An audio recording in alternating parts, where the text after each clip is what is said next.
I am now here, as I introduced myself just before. I am with Nathan Motz. He has managed to come on. We've been lucky enough to be joined. Now, Nathan is, I was just telling him beforehand, he's probably the biggest expert we've had on the podcast so far on Euro Watch.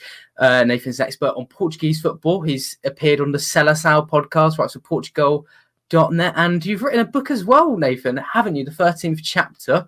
I think I've covered quite a bit of you there, but if you had to introduce yourself, how would you introduce yourself, Nathan? Yeah, I'm one of I'd say the growing legion of non-Portuguese background enthusiasts in Portuguese football. And that started basically after the conclusion of the 2006 World Cup and just kind of built from there with my obsession with both football in general and Portuguese football specifically growing, culminating with the opportunity at Euro 2012 to cover the Portuguese national team and their group stage adventures in Ukraine. And then from that point on, me and some of the other contributors to the website Portugal.net decided that it was about time for Portuguese football to earn the respect that it was deserving in our attempt to chronicle the history of the Portuguese national team's participation at major tournaments. And that's what we did in the book that you just referenced, the 13th chapter, which culminated obviously in the Euro 2016 victory in France. And so since that time, I've specialized almost exclusively with the Portuguese national team players, tactics, and just their endeavors as they continue to rise from the status of a minnow, somewhat of an outsider, to something looking like a world power as we move further into the 21st century. So that's a little bit about my background. Hopefully that'll do for now. Oh, that'll more than do. That's a far more weighty credentials list than myself. So I think our listeners are going to be already amped up for it. And I'm glad you've got this background because I want to kickstart where I think most people would have really heard of Portugal. Like, obviously, we've heard of the Mourinho's or Ronaldo's, but the Portuguese national team definitely rose to prominence in 2016 after they won the Euros in somewhat of not a very goal-scoring manner, I think is fair to say. There was lots of draws in that tournament win. Firstly, have Portugal changed in their approach or in their games since that tournament? I guess in a word, not as much as some people would like. I do think there is beginning to be some discontent about the way Portugal have played. So defensively, pragmatically, whichever word you want to use to describe their play. Mm-hmm. There's no secret that Fernando Santos, the Portuguese national team manager, prioritizes a strong defense. And that's not necessarily a foul. There's good statistical analytical reasons to make that choice when assessing and choosing tactics. But the problem is that the players at his disposal are not the same as they were in 2016. There's a lot more creativity and a lot more attacking force in this side. And so Santos's decisions to prioritize kind of a more structured, more hesitant or ponderous approach offensively is beginning to cause some discontent in Portuguese supporters circles. So I would say that there are attempts being made to find the ideal formation to bring out the best in Portugal's attacking play. And in my opinion, that has not been discovered yet. So it's a work in progress, even as we're looking at the Euros starting in just a couple months. So that's really interesting. Can you tell us a bit about the system then at the moment? So you said it's a work in progress. What's the current state? They're still playing like a 4 at the back, right? But I've seen 4-2-3-1s, 4-3-3s played. What's Fernando Santos looking like at the moment with his system? What are Portugal looking like at the moment? Yeah, so that's a good question. So it's in flux at the moment.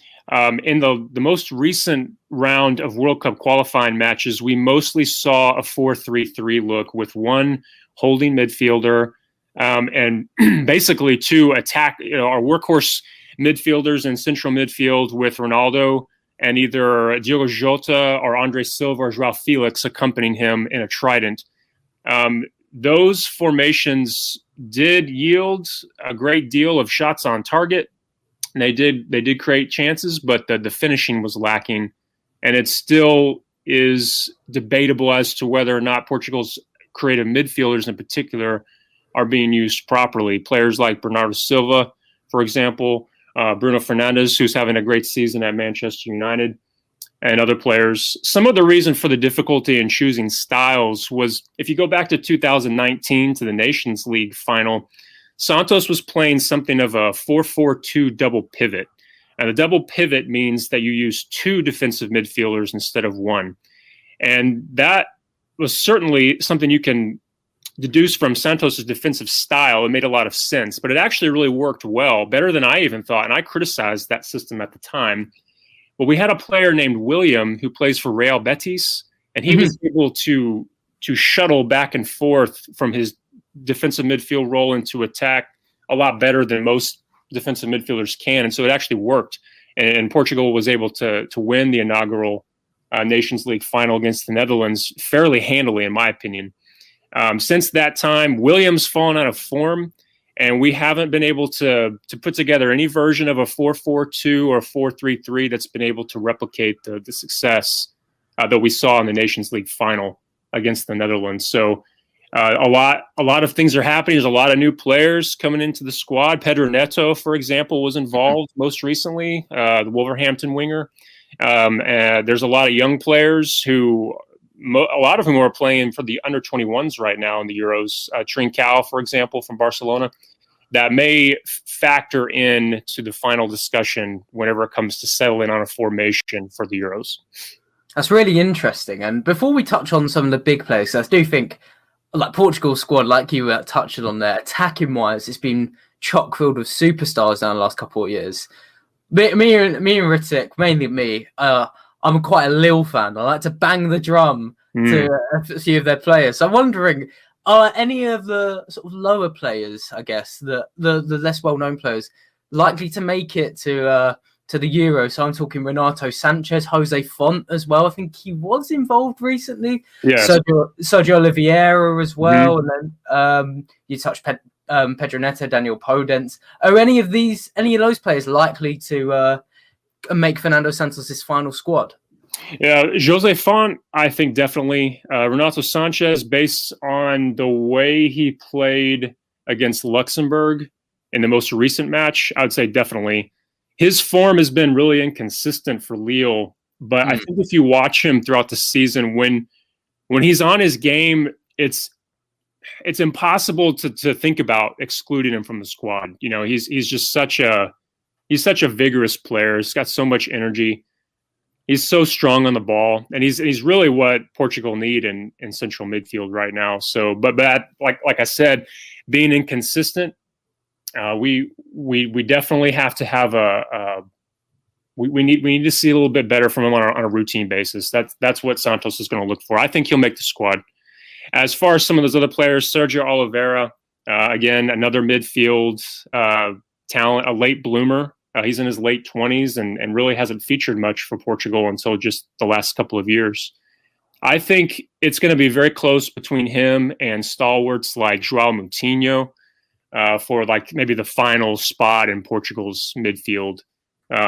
So a lot of fringe players. This version of the Seleção, the Portuguese national team, is probably one of the most competitive that we've seen in probably about the last 2 decades. So it's going to be very difficult for fringe players to stake their claim. That's really interesting. I guess just one final one quickly. Do you reckon Nuno Mendes as well? Would he? Because I know he's having a great season at Sporting. He's been linked to big clubs. I assume Rafael Guerrero's nailed on at left back, but is Mendes likely to make the backup slot? Yeah, I think he's the backup for now. And, you know, it's interesting that Guerrero can be used as a midfielder as well. So I'm almost wondering if there's going to be more changes to the side in which we see Mendez become the starting left back and Guerrero actually pushed into midfield, similar to how he plays for Dortmund sometimes. That's something that Santos has never done before. But I think with Mendez's emergence as a force on the wing, as a fullback, it gives Santos some more options there. So I'm interested to see how that'll play out. Nice. So we've touched on some of the fringe players. Now let's move on to the bigger players. And from a Santos perspective, are there any of the big players like Fernandes, Felix, Ronaldo that will be starting no matter what? And I know that might sound like a weird question, especially to the audience. You know, these great players, why wouldn't you start them? But you think with France, they tend to start Giroud every match. Didier Deschamps starts Giroud every match. You'll definitely start Conte. The same with England. They'll definitely be starting Harry Maguire and Harry Kane. What players does Santos turn to that are absolute shoo-ins, the first names on the team sheet? Which players are these? I think Portugal's goalkeeper, if he's fit, Rui Patricio, is one of the lesser celebrated keepers in Europe, but he's a stalwart. His name is going to be the first on the list if he's fit. Ronaldo, of course. There's growing discontent about Ronaldo too, but I'll set that aside for later. I don't think Santos is going to make a decision to go another way. Ronaldo will be in the starting 11. Diogo Jota, also for Liverpool, his status has just continued to rise throughout the season. And again, barring injury, I would expect to see him in the lineup. Bernardo Silva, I would expect to see him in the lineup.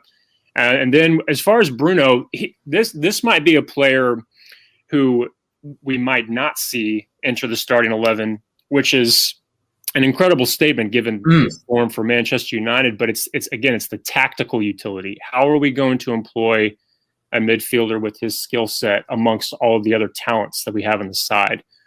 And one of the enduring questions with him is his risk taking.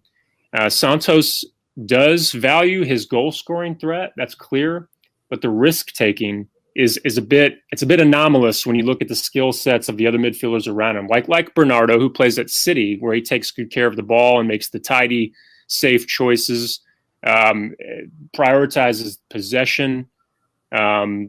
But then, in Fernandez, you have the hard running, hard pressing type that Santos likes as well. So it's really interesting. It's going to be interesting to see exactly where he ends up deciding about that. And then you have players like João Moutinho, who are probably not going to be in the starting 11 anymore, but will provide impetus off the bench. And then really for me, there's going to be big decisions made about defensive midfield as well. Is it going to be PSG's Danilo? Is it going to be Wolverhampton's Ruben Neves, or possibly João Palhinha from Sporting, who's had a great season? So still a lot to sort out in the starting 11. Yeah, and I really feel you about Bruno. I mean, Rittick isn't here at the moment. He's also from the States, but he's in California. So it's currently just gone past 7 a.m. for him. But he'd be shouting in agreement about Bruno. He's the most, he continually tells me, he's a Man United fan, says he's amazing, but the most frustrating player in the world to watch when you're losing, because he can give the ball away when you don't want to give it away. Yeah, I guess. Yeah. Just because I'm enjoying picking your brain on this. I'd like just one more thing about the players, because it just came to my mind. For the 2014 World Cup, you probably know this, but if not, I remember Joachim Low, he was told not to take Sami Khedira because there was far better midfielders in the Germany squad, and Khedira was injured. But he took Khedira purely because behind the scenes in the dressing room, he was a major influence. Is there any players like that for Portugal who they might not be the best on the pitch, but as a member of the side, they're so influential that Santos will try his hardest to get them in despite their playing form? Yeah, I mean, the aforementioned Moutinho, I think, is that player in particular because Portugal's midfield is in a state of flux with a lot of players coming in that were not a part of the Euro 2016 victory. For example, Bernardo Silva was injured for that tournament, and Bruno Fernandes wasn't in the picture at all. And so when you have João Moutinho on the side, and he's in something like the top 5 caps of all time for Portugal, you have that experience, you have that seniority. He's the type of player that's going to be a huge influence in bringing the various elements of this side together into a coherent force.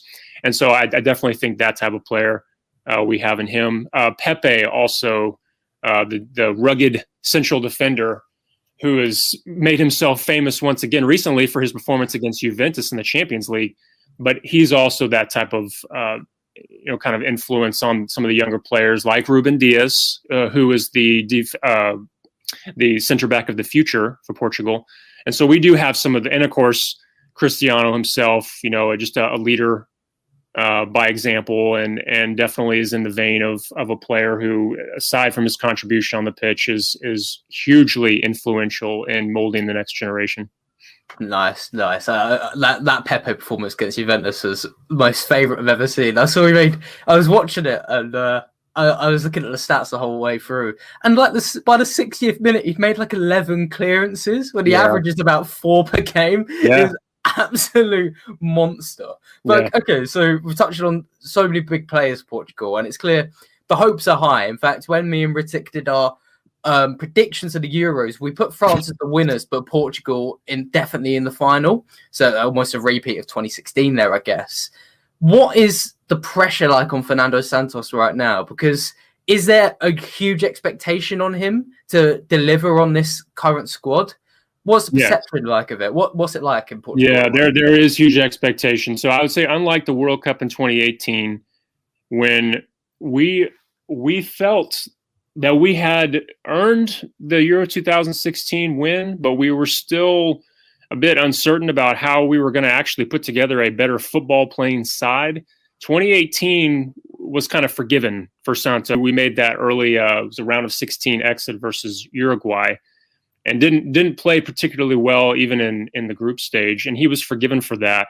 But in the ensuing years, with all the talent that Portugal has at its disposal, some people even saying that the version of the Seleção which we see today is possibly its most talented ever in its history.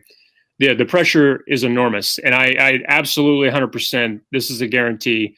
If Portugal do not do something significant at this Euros, that's it for Fernando Santos. Though he'll be fired as soon as they come home.